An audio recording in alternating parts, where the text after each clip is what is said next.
टूट जाना बहुत तकलीफ देता है।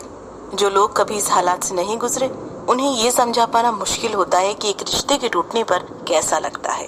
इस वजह से बहुत से लोग उन लोगों से सहानुभूति भी नहीं जता पाते जो कि ब्रेकअप से होकर गुजर रहे हैं। अगर आपका दिल टूट गया है तो संभावना है कि आप इसे लेकर किसी से बात नहीं कर सकते, क्योंकि आपको पता है कि कोई आपको नहीं समझेगा। ऐसे हालात में आपको ये सीखना होगा कि किस तरह से आप खुद को इससे बाहर निकाल सकते हैं।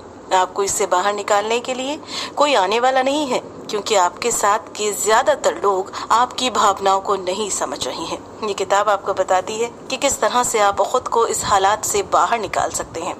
अगर आप एक ब्रेकअप से गुजर रहे हैं तो ये किताब आपके लिए एक अच्छी दोस्त साबित होगी। इसे पढ़कर आप सीखेंगे ब्रेकअप से बाहर निकलना मुश्किल क्यों होता है, आपको ब्रेकअप की वजह को क्यों नहीं खोजना चाहिए, ब्रेकअप के दुख से बाहर निकलने के लिए आप क्या कर सकते हैं। पहला सबक, दिल टूट जाने पर समाज हमसे उम्मीद करता है कि हम जल्दी से उससे बाहर निकल जाएं।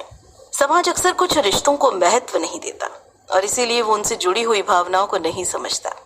जब हमारा किसी के साथ ब्रेकअप होता है तो लोग हमसे ये उम्मीद करते हैं कि हम इस तरह से बर्ताव करें जैसे कुछ हुआ ही नहीं।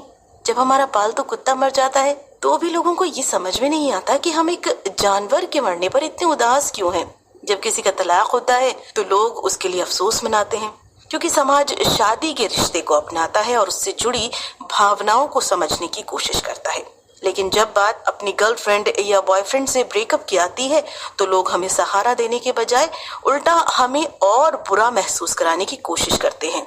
वो हमसे उम्मीद करते हैं कि हम इससे जल्दी से बाहर निकल आएं, और जब हम नहीं निकल पाते कि हम अच्छे से कोशिश ही नहीं कर रहे हैं या फिर उसे बाहर ही नहीं निकलना चाहते। लेकिन सिर्फ इसलिए ही कि हमारी शादी नहीं हुई है इसका मतलब ये नहीं है कि हमें उसके जाने का दुख नहीं होगा। पालतू जानवरों के मरने को लेकर तो कोई भी हमदर्दी नहीं जताता। उनके इस तरह के बर्ताव करने की वजह से हमें ये लगने लगता है कि हमारे अंदर ही कोई कमी है और हम खुद को उसके लिए कोसने लगते हैं। इसके लिए हमें ये सीखना होगा कि किस तरह से हम समाज की इन बेड़ियों को तोड़ सकते हैं। दूसरा सबक, दिल के टूटने से हमारे दिमाग पर वही असर होता है जो शरीर पर चोट लगने की वजह से होता है। आमतौर पर हमें ये लगता है कि दिल के टूटने से हमें कोई तकलीफ नहीं होनी चाहिए, क्योंकि वो सारी बातें सिर्फ हमारे दिमाग में होती हैं। लेकिन असल में इससे होने वाली तकलीफ शरीर के जल जाने की वजह से होने वाली तकलीफ के बराबर होती है। इथेन क्रॉस नाम की एक साइकोलॉजिस्ट यूनिवर्सिटी ऑफ मिशिगन में उन लोगों के दिमाग का fMRI कर रही थी जो कि अभी अभी एक ब्रेकअप से होकर गुजरे थे।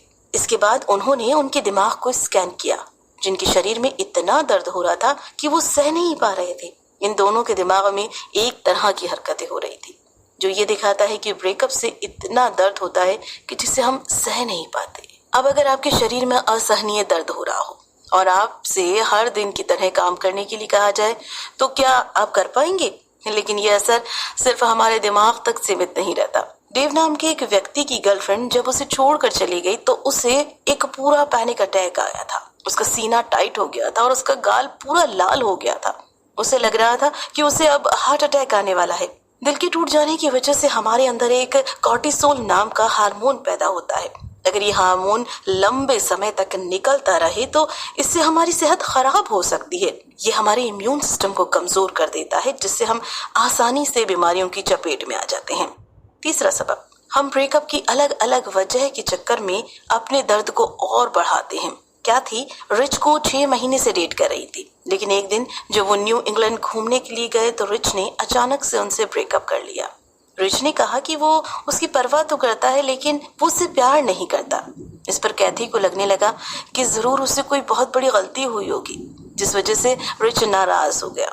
लेकिन सच बात तो ये थी कि रिच के अंदर कैथी को लेकर किसी तरह की भावना पैदा नहीं हो रही थी।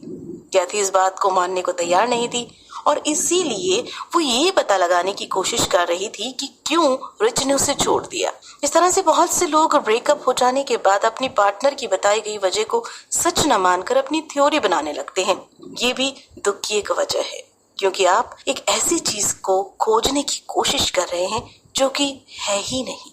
हमारी यही गलती हमसे एक दूसरी गलती भी करवा देती है, और वो है खुद को ब्रेकअप की वजह मानना। हम ये सोचने लगते हैं कि जरूर हमारे अंदर कोई कमी होगी या जरूर हमसे कोई बड़ी गलती हुई होगी जब हम खुद को जज करने लगते हैं, जिससे हमारे इमेज को तकलीफ पहुंचती है। लेकिन जब हम ब्रेकअप से होकर गुजर रहे होते हैं तो इन बातों को समझ पाना बहुत मुश्किल होता है। हमें लगता है कि हम जो सोच रहे हैं वो सच है और हम खुद पर इल्जाम लगाए जाते हैं। इस तरह से हम डिप्रेशन के शिकार हो जाते हैं। चौथा सबक, बीती बातों को भूल जाने से आप खुद को जल्दी राहत पहुंचा सकते हैं। बहुत से लोग अपने पार्टनर की यादों को ब्रेकअप के बाद भी अपने साथ रखने की कोशिश करते हैं। वो उनके दिए गए गिफ्ट, उनके फोटोज, उनसे जुड़ी हर चीज को संभाल कर रखने की कोशिश करते हैं। लेकिन ऐसा करने से आप हालात को और बदतर बना रहे हैं। जब वो रिश्ता खत्म हो गया है तो आप उसे जिंदा रखने की कोशिश मत कीजिए। एक तड़पते हुए इंसान को जिंदा रखने से अच्छा है कि उसे मर जाने दिया जाए। अब जब आपका पार्टनर आपके साथ नहीं रहा तो आप उसकी यादों को अपने साथ रखकर उसे वफादारी नहीं दिखा रहे हैं, क्योंकि वफादारी दिखाने के लिए अब वो आपके पास है ही नहीं। इसलिए उन सारी चीजों को फेंक दीजिए। खुद को राहत देने के लिए आप खुद से सहानुभूति दिखाना शुरू कीजिए। आप अपने ख्यालों को समझकर खुद से अच्छी बातें कीजिए। अगर आप खुद से सहानुभूति नहीं जता पा रहे हैं तो आप दूसरों से सहानुभूति जताना शुरू कीजिए। आप किसी ऐसे व्यक्ति को चिट्ठी लिखिए जो कि आपकी तरह एक ब्रेकअप से होकर गुजर रहा है। ये सोचिए कि अगर आपका दोस्त इस तरह के हालात से होकर गुजर रहा होता तो आप उसे किस तरह से जिंदगी जीने की सलाह देते। खुद से सहानुभूति जताने के लिए आपको खुद को ये याद दिलाते रहना होगा कि क्यों आप इस सहानुभूति के लायक हैं। आपको खुद को ये बताना होगा कि सिर्फ इसीलिए एक व्यक्ति ने आपको छोड़ दिया, इसका मतलब ये नहीं है कि आप प्यार किए जाने के लायक नहीं हैं। आपको खुद को ये बताना होगा कि आप सुंदर हैं और आपका दूसरा पार्टनर जल्दी ही मिल जाएगा। ऐसा करने के लिए आप खुद को पॉजिटिव माहौल में रखिए। हर रोज पॉजिटिव वीडियोस देखा कीजिए और खुद से सहानुभूति जताया कीजिए। पांचवा सबक, ध्यान का सहारा लेकर आप खुद को ब्रेकअप के सदमे से बाहर निकाल सकते हैं। जैसा कि हमने पहले कहा कि बहुत बार ब्रेकअप होने पर हमें लगता है कि हमने जरूर कोई गलती की होगी और हम उस गलती को खोजने लगते हैं, जिससे हमारा दुख बढ़ने लगता है। जैसा कि हमने कैथी के केस में देखा, कैथी के बॉयफ्रेंड रिच ने कहा कि वो उसे लेकर उसके अंदर प्यार की भावना पैदा नहीं होती, जो कि अपने आप में एक ठीक वजह है। लेकिन कैथी इस बात को मानने को तैयार ही नहीं थी। अगर आप भी इस तरह से अपने ब्रेकअप के पीछे की वजह को खोजने में लगे हुए हैं तो खुद से एक पॉजिटिव वजह बना लीजिए। आप ये सोचिए कि ये रिश्ता आपकी वजह से नहीं बल्कि आपके पार्टनर की वजह से टूटा है। तो आपके साथ रहना नहीं चाहता था या फिर उसे अब कोई और पसंद आ गया है। इसके अलावा खुद को इससे बाहर निकालने के लिए आप माइंडफुलनेस भी प्रैक्टिस कर सकते हैं। इसका मतलब है कि आप बिना किसी चीज पर अच्छे से बुरे का लेबल लगाकर उसे महसूस कीजिए। अगर आपके दिमाग में ये ख्याल आए उसने सच में मुझसे ब्रेकअप कर लिया, तो आप कहिए हाँ कर लिया और इसमें कोई बुरी बात नहीं है। आप अपनी सांस पर ध्यान देकर भी माइंडफुलनेस प्रैक्टिस कर सकते हैं। सांस लेने से आपके शरीर में जितनी भी हरकतें होती हैं उसे महसूस करने की कोशिश कीजिए। इसके अलावा आप खुद को खोजने की कोशिश कीजिए। जब आप एक रिश्ते में होते हैं तब आप अपने पार्टनर से कुछ इस तरह से जुड़ जाते हैं कि उसकी आदतें आपको लग जाती हैं। लेकिन जब आप अलग हो गए हैं तो आप फिर से खुद को खोजने की कोशिश कीजिए। साथ ही ब्रेकअप हो जाने पर अगर आपको रोना आए या आप अपने काम पर ध्यान ना दे पाए तो आप खुद को उसके लिए कोसिए मत, खुद को अपनाना सीखिए और ये देखने की कोशिश कीजिए कि इसके बाद आप किस तरह के इंसान बनना चाहेंगे। इससे भी आप खुद को खोज पाएंगे और ब्रेकअप के सदमे से बाहर निकल पाएंगे।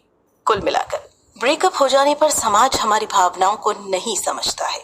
वो हमसे ये उम्मीद करता है कि हम हर दिन की तरह अपना काम करते रहें, लेकिन ऐसा कर पाना बहुत मुश्किल होता है। इस सदमे से खुद को बाहर निकालने के लिए सबसे पहले आपको खुद पर इल्जाम लगाना और खुद की गलतियां निकालना बंद करना होगा। आपको बीती बातों को भूलकर आगे की जिंदगी के बारे में सोचना सीखना होगा। क्या करें? अपने पार्टनर को पूरी तरह से परफेक्ट मत मानिए। ब्रेकअप के बाद हम अपने रिश्ते के अच्छे लम्हों को याद करने लगते हैं, जिससे हमें ये लगता है कि हमारा पार्टनर हमें कितना खुश रखता था। हम बुरी बातों के बारे में और रिश्ते में चल रही कड़वाहट के बारे में नहीं सोचते। इसीलिए हमें लगता है कि इस रिश्ते को कभी खत्म नहीं होना चाहिए था। इस तरह से सोचना बंद कर दीजिए और आप अपने दिल को जल्दी राहत पहुंचा पाएंगे।